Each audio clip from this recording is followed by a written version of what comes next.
Digitais foram encontradas no túmulo da Cabo Emily, que foi violado no início da semana.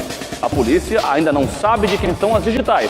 As investigações continuam. Na ocasião, nós trouxemos a notícia aqui no Balanço Geral, o túmulo dela foi violado e quando os policiais do BPRE, o batalhão onde a Cabo Emily era lotada, não é, chegaram lá, viram tudo aberto, chamaram a perícia e identificaram que ela foi velada e enterrada com a sua farda de policial militar.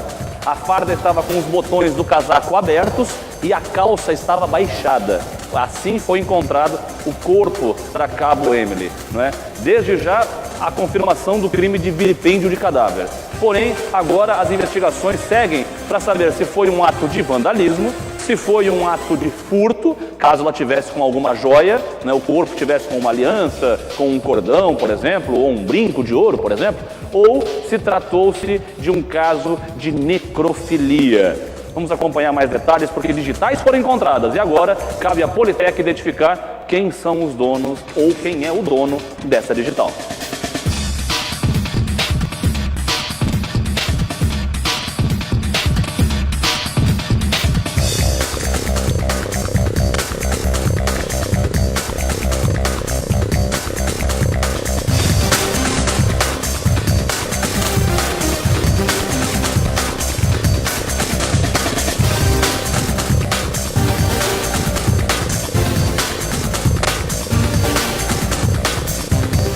Após os exames dos peritos da Polícia Técnico-Científico do Amapá, foram encontradas digitais no túmulo da Cabo Emily Carine, mas ainda não é possível afirmar de quem são essas digitais. O caso está sendo investigado pelo delegado José Neto, da 1ª Delegacia de Polícia do bairro Nova Esperança. Ele ainda não sabe quando o resultado do laudo pericial será divulgado. Até o momento, assim que nós tivemos conhecimento da situação, nos deslocamos até o local, até o cemitério. Foram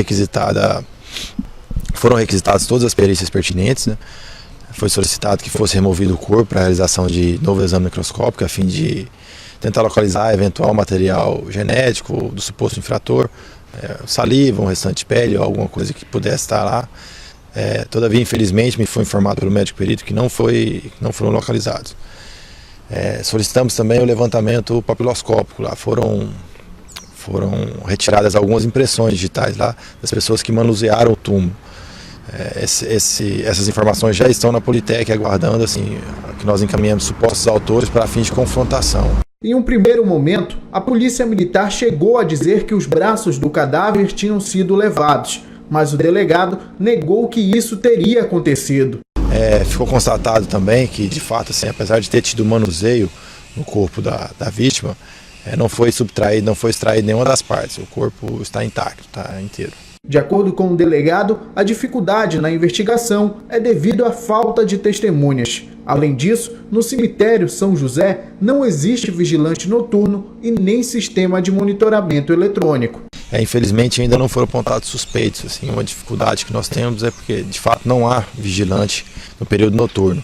Tem um porteiro que fica responsável pela guarda do cemitério até às 18 horas, em seguida os portões são trancados e não fica nenhum vigilante e não tem câmeras, então isso está acabando dificultando o nosso trabalho. Razão pela qual aqui até aproveito a oportunidade para que, se alguém tiver alguma informação, algum suspeito, que nos informe, nos procure aqui na delegacia para fim de que nós possamos averiguar. Aí, você acompanhando as informações digitais foram encontradas, temos que descobrir agora.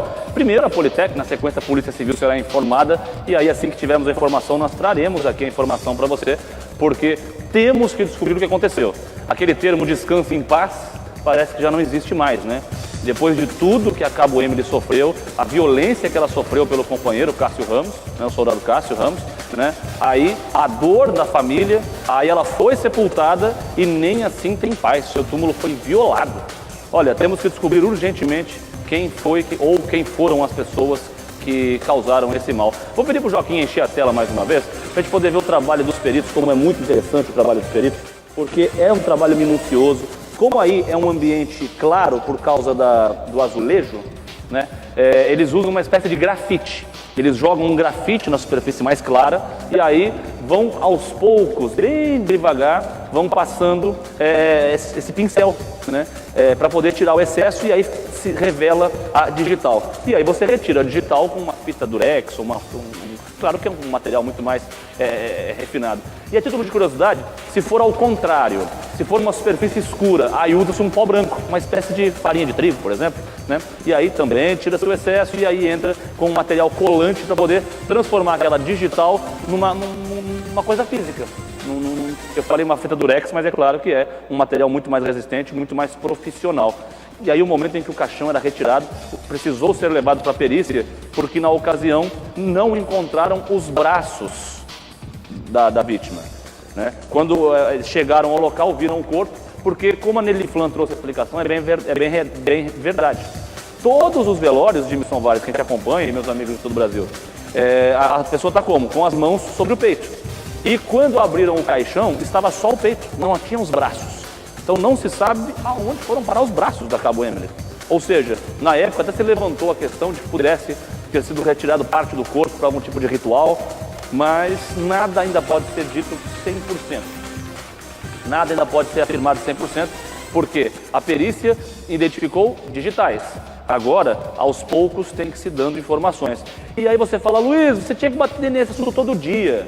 Olha, a família já sofreu demais, a família da Emily já sofreu demais na ocasião.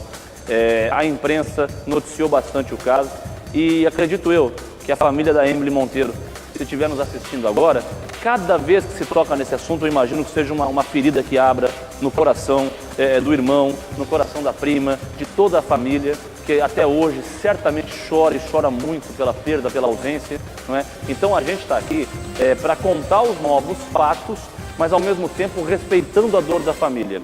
Só quem perdeu um ente querido de forma violenta sabe o quanto tocar no assunto é duro, é cruel. Eu digo isso porque um primo meu, ele foi assassinado. Ele foi assassinado em Porto Alegre no ano passado. Inclusive eu trouxe aqui a notícia no Balanço Geral. O meu primo, ele foi assassinado e o corpo dele foi jogado às margens de uma rodovia todo amarrado. Meu primo foi executado no Rio Grande do Sul, mais precisamente na cidade de Canoas. Ou seja, então eu sei, minha família sabe a dor que é ver um assunto ser tratado várias vezes. Então, nós só iremos voltar no caso da Cabo Emily quando tivermos um fato novo. Por quê? Repito, já sabemos o que aconteceu no crime. Sabemos agora que o corpo foi violado. Sabemos que o corpo foi para a perícia e sabemos que acharam digitais. Vamos voltar nesse assunto quando tivermos o dono da digital ou então quando tivermos novos fatos. E mais uma vez, a família da Emily, nós já entrevistamos a Emily uma vez, tá? Se você deve se lembrar, foi um caso em que a polícia fez uma simulação de acidente de trânsito, né? Uma simulação de um crime passional em que o companheiro mata a companheira e ela fez o papel da companheira. Você deve se lembrar desse caso, não é? Ela foi a atriz, mesmo já como policial, ela foi a atriz para mostrar para a população como é uma cena de crime. E quis que a vida imitasse a arte. E ela acabou sendo uma vítima real de um crime que ela mesma encenou tempos antes. E a gente acompanha todos os casos aqui no Balanço. Então a família da Emily, o meu abraço, a família dela, o meu beijo, a prima dela é a nossa companheira de trabalho, né? Não aqui da Record, mas é da nossa profissão. Então a ela, a toda a família, o meu beijo, o meu abraço. A dor nunca vai desaparecer, tende a amenizar. Mas contem com o nosso jornalismo para ficar em cima, para que esse caso não passe em vão.